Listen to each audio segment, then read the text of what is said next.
Hey ladies and gents, this is Fernando Ribeiro from the Portuguese heavy metal band Moonspell. I'm gonna answer some questions at Rockers Den, yeah.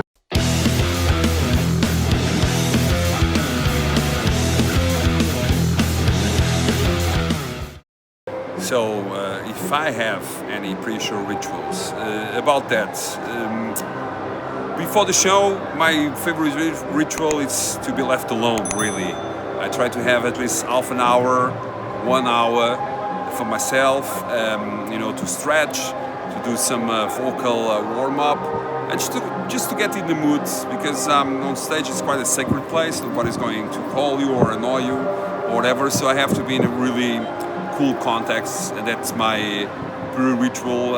It's mostly to be alone and in silence for an amount of time, yeah.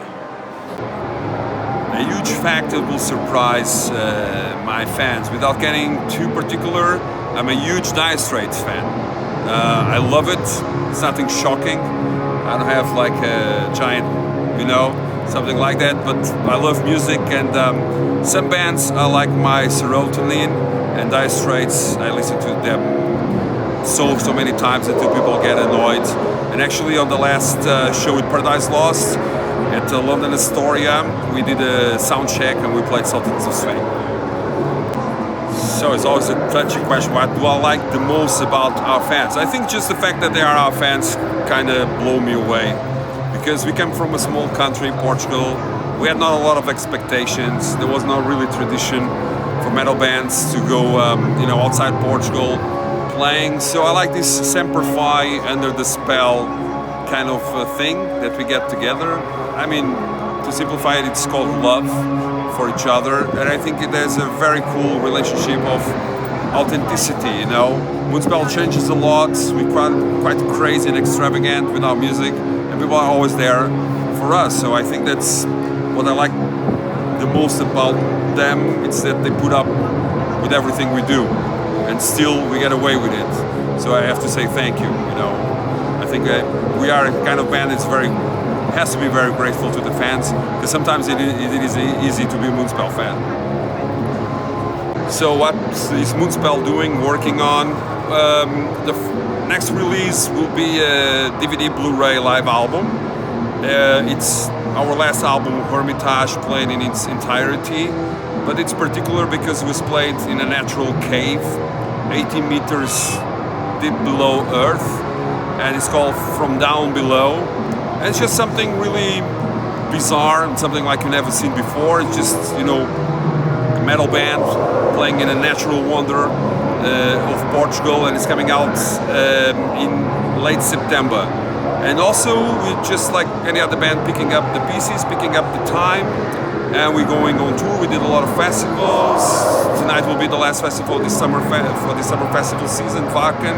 So to go out with a bang. And in 2 weeks, we're gonna be in the States, coming back there to tour with the Swallow the Sun from Finland and Weirderfall. Then we go back to Europe. We are co-headlining a tour in Europe together with Insomnium, but there's other bands, Born Nagar, Wolfart, Inayana. And then we go back to the UK for another headliner tour. And then in the beginning of 2023, we go to South America and Latin America, like Brazil, Mexico, Colombia. So yeah, busy, and let's see if we 2023 can pull the time also to stretch the time to make Moonspell's new album, yeah. So the question is when or how I decided or knew or heard the calling of being an artist. I think never, really.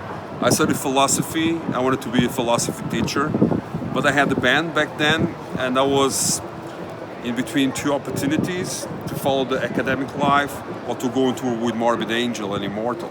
So I chose the heavy metal path, going on tour with Morbid Angel and Immortal, and I never stopped. So I don't think it's hard for me to think about myself as an artist or something like that. I'm just a lucky guy that can entertain people with music and lyrics and whatever I do for Moonspell. But I think I never heard the calling. Maybe it's coming one of these days on stage, but not yet.